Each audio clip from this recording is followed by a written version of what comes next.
If you're trading with under $500, here's the painful truth you probably don't want to admit out loud. It's not that you're underfunded. It's that you're overattached. You're not trading price. You're trading what you need price to do for you, and that turns every candle into a judgment. Every red tick becomes disrespect. Every pullback feels like betrayal. And when you trade from that place, the market doesn't have to beat you. You beat yourself. This video isn't about turning $500 into $1 million with some clever trick.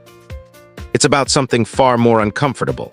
It's about trading like a millionaire before you have millionaire money, because that mindset is the only thing that makes millionaire money possible.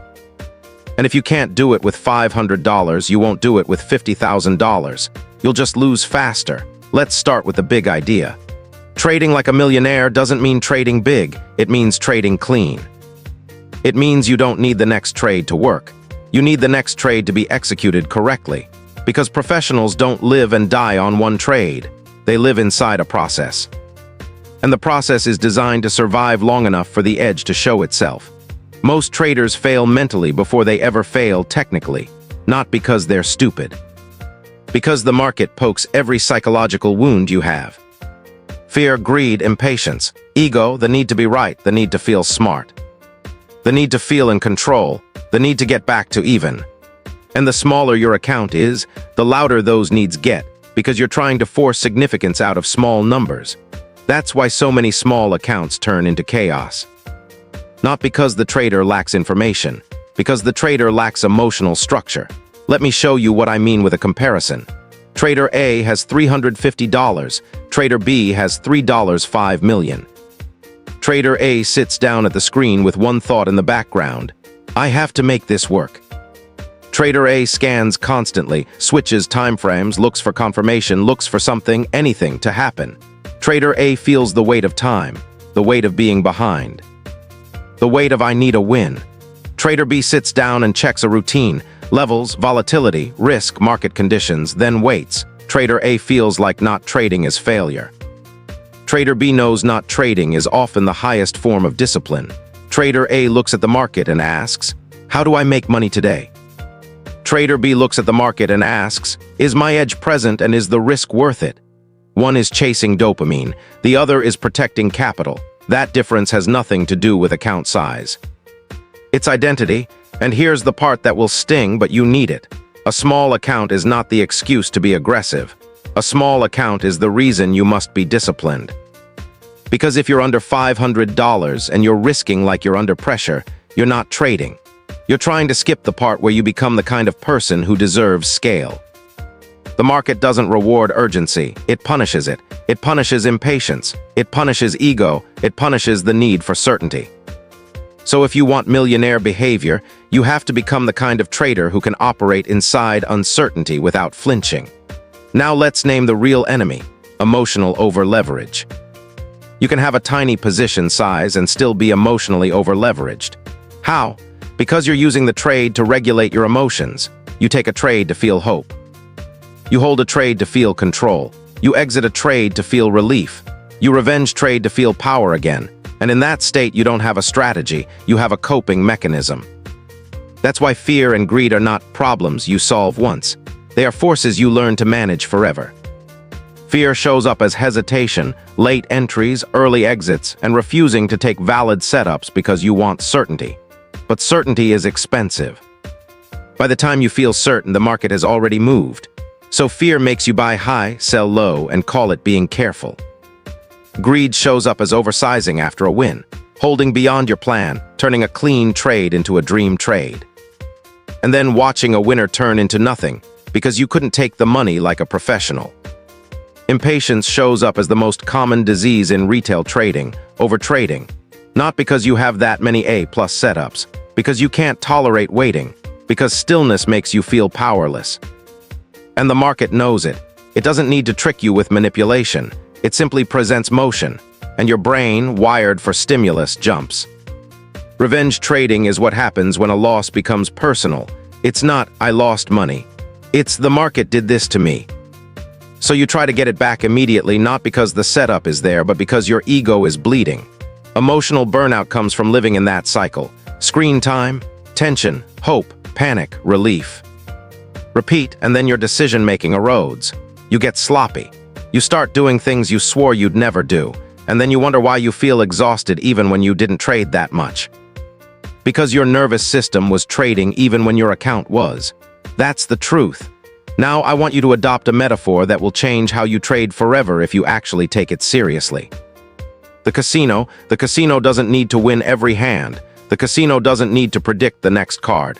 The casino doesn't chase. It doesn't revenge bet. It doesn't double because it's angry.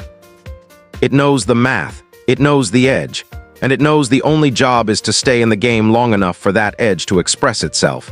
That's what a millionaire trader is, not the gambler at the table. The house, and the reason this matters is because most retail traders act like gamblers while speaking like professionals. They say risk management, then oversize when they feel confident. They say probabilities, then take losses personally. They say process, then break rules after one red trade. That's not a knowledge problem, that's identity conflict. Now let's bring in poker, because poker is the cleanest bridge between probabilities and psychology. A professional poker player can make the correct decision and still lose money on that hand. They don't spiral, they don't call the deck rigged, they don't try to win it all back in the next 5 minutes. They understand variance, they understand bankroll management, they understand tilt. And they know tilt is not just emotion. Tilt is when emotion hijacks decision quality. Trading is the same. Your edge only matters if your behavior allows it to appear. If your behavior destroys you before the sample size builds, you never reach the point where skill compounds. That's why with a small account, your goal is not to get rich. Your goal is to become consistent. Consistency is the true edge at your stage, because most traders can't do it. They can't be boring, they can't be patient. They can't follow rules when they're bored, when they're down, when they're up, when they're tired. So they live on emotional impulses and call it reading price action. Now let's talk about the historical reference that perfectly illustrates rules over ego. Richard Dennis and William Eckhart, the turtle traders. The point of that story isn't that you should copy their exact system. The point is psychological. They built a rules-based framework designed to remove the human need to improvise under stress. Entries, exits, position sizing, risk limits. Why? Because the market will expose you the moment you start freelancing emotionally. The turtle experiment is famous because it suggests something most traders don't want to accept. Consistency is teachable. Discipline is trainable. And the system exists to protect you from yourself. Source now contrasts that with the story of Nick Leeson. Not as gossip. As a warning label, Leeson's collapse wasn't a chart pattern problem. It was an inability to accept losses cleanly, combined with secrecy and escalation, hiding losses rather than facing them. At Barings, the infamous error account 88,888 became a place to bury reality instead of dealing with it. Source, that's what happens when ego becomes bigger than risk management. And you might be thinking, that's extreme. But the psychology is the same at every level. Small account traders do a mini version of that every day. They hide losses by not closing them. They hide mistakes by calling them long-term holds. They hide impulsive trades by calling them aggressive execution. It's the same disease, just different dosage. Now let's bring in Jesse Livermore because he represents the lesson most struggling traders refuse to learn. Money is made by sitting, not by constantly trading. The uncommon skill is not clicking buttons. It's being right and sitting tight, meaning staying with what's working, not holding losers out of hope. Source, this matters for you because if your account is under $500, you probably feel the opposite. You feel like you need constant action because otherwise you're not progressing. But constant action is not progress. Constant action is often anxiety. Now George Soros gives you a different lesson, not about being right, about managing asymmetry. It's not whether you're right or wrong. It's how much you make when you're right and how much you lose when you're wrong. That is professional thinking. That is risk-first thinking. That is survival thinking. Source, and survival thinking is what your small account needs most. Because a small account is fragile. One emotional day can erase weeks. So here's the first mindset shift you must lock in. Your job is not to grow the account quickly.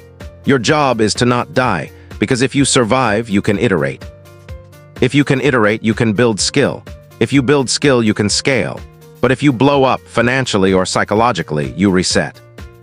And the market loves resets, because resets keep you in the beginner loop. Now let's get extremely practical, because psychology without structure becomes motivational noise.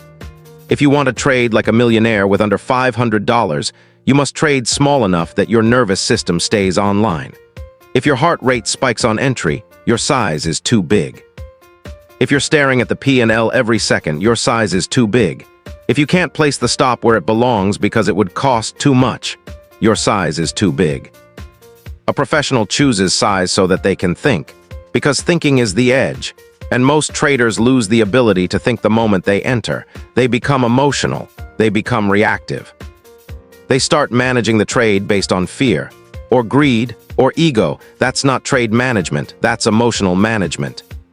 So with a small account, you must do something that will feel almost insulting to your ambition. You must trade tiny, so tiny that your brain can learn without panic. Because you are training the process. And the process is the thing that scales, not the intensity. Think of a pilot again. Pilots don't wing it because they feel confident that day. They use checklists because human beings under pressure forget. They skip steps. They get arrogant. They get rushed. The checklist is there to protect the mission from the human. Trading needs that same humility. You need a pre-trade checklist mentally at minimum. Is this in my playbook? Where is my stop? What invalidates the idea? What is the maximum I will lose? Am I taking this because it's valid or because I need to feel something? If you can't answer those, you're not allowed to click. That's professional behavior. Now let's talk about one of the most important psychological themes you asked for, the market as a mirror.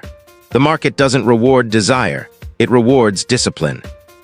It doesn't pay you because you studied. It pays you because you executed well under uncertainty. So every time you trade, the market is reflecting your psychology back to you. If you are impatient, you will see yourself entering early. If you are fearful, you will see yourself exiting too soon. If you are greedy, you will see yourself refusing to take profits. If you are ego-driven, you will see yourself doubling down. The market is like a machine that reveals who you are under pressure. And if you're honest, you already know your pattern. You already know the moments where you break. It's not mysterious, it's predictable. It happens after a win streak, or after a loss streak, or when you feel bored, or when you feel behind. Those are your triggers. A millionaire trader doesn't pretend they don't have triggers. They design systems to reduce the damage triggers can cause. Now, here's the second major mindset shift. Detach from the outcome of the next trade. Most people hear that and nod. Then immediately go back to trading like the next trade is the referendum on their future. Detachment is not, I don't care. Detachment is, I care about process more than I care about being right. Because the need to be right is what creates spiral behavior. A professional trader can take 3 losses and remain stable because their identity is not, I win trades. Their identity is, I execute a process. That's why they can keep showing up. Now let's do another comparison, because comparisons make this real. The emotional trader measures their day by P and L. Green means they're good. Red means they're bad. They are literally letting the market decide their self-worth. So they chase green days and fear red days. Their confidence swings with random outcomes. The process-driven trader measures their day by execution. Did I take valid setups? Did I manage risk properly? Did I follow my daily stop rules? Did I stop when I was emotionally compromised? They can have a red day and still feel proud. They can have a green day and still feel cautious. Because their ego is not plugged into the market, that is freedom. Not financial freedom, psychological freedom.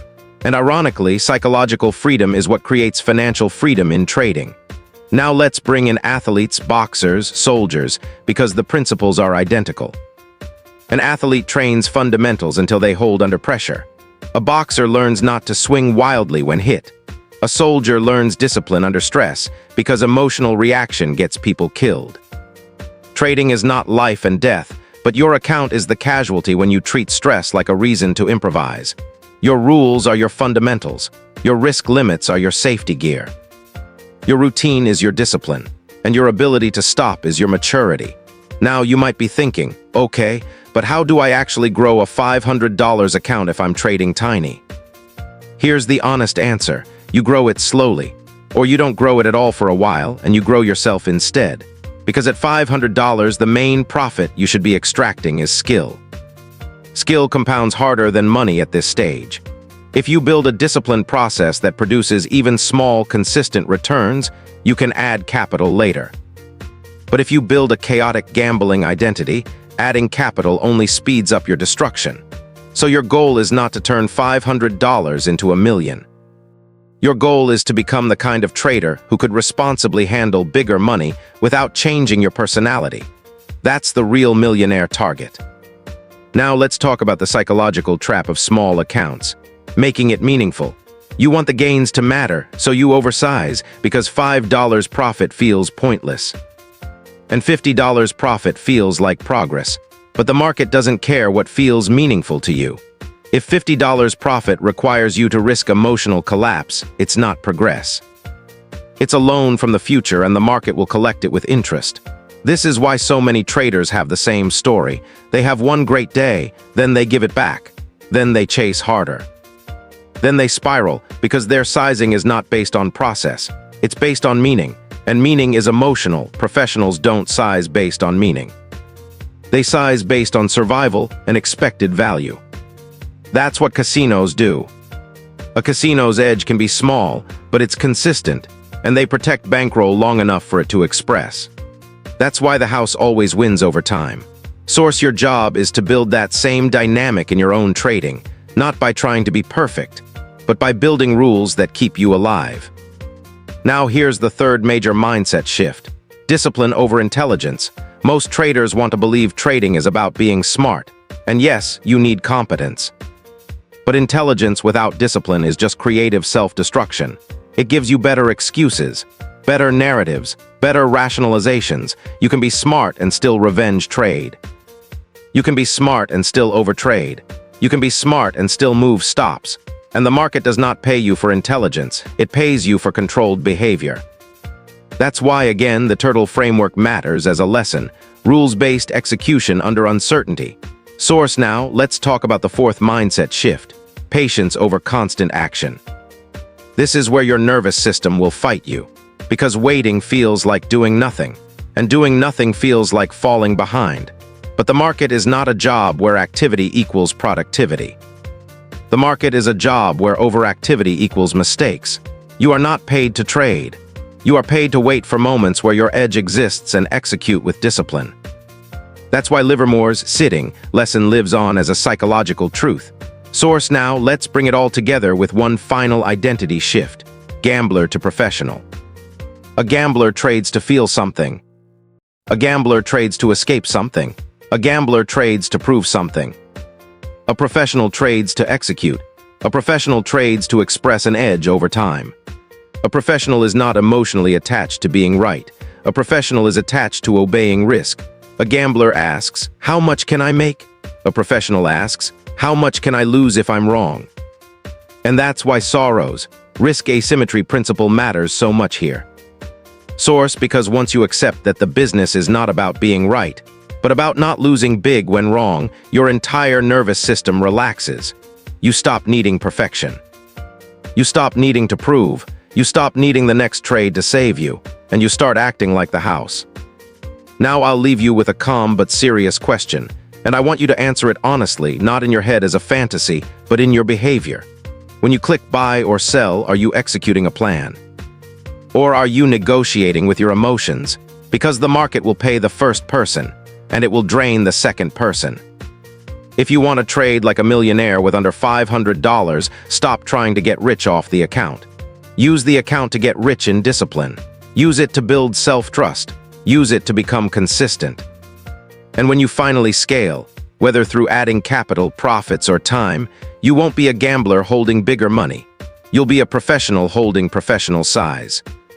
And that's the only version of millionaire trading that actually lasts.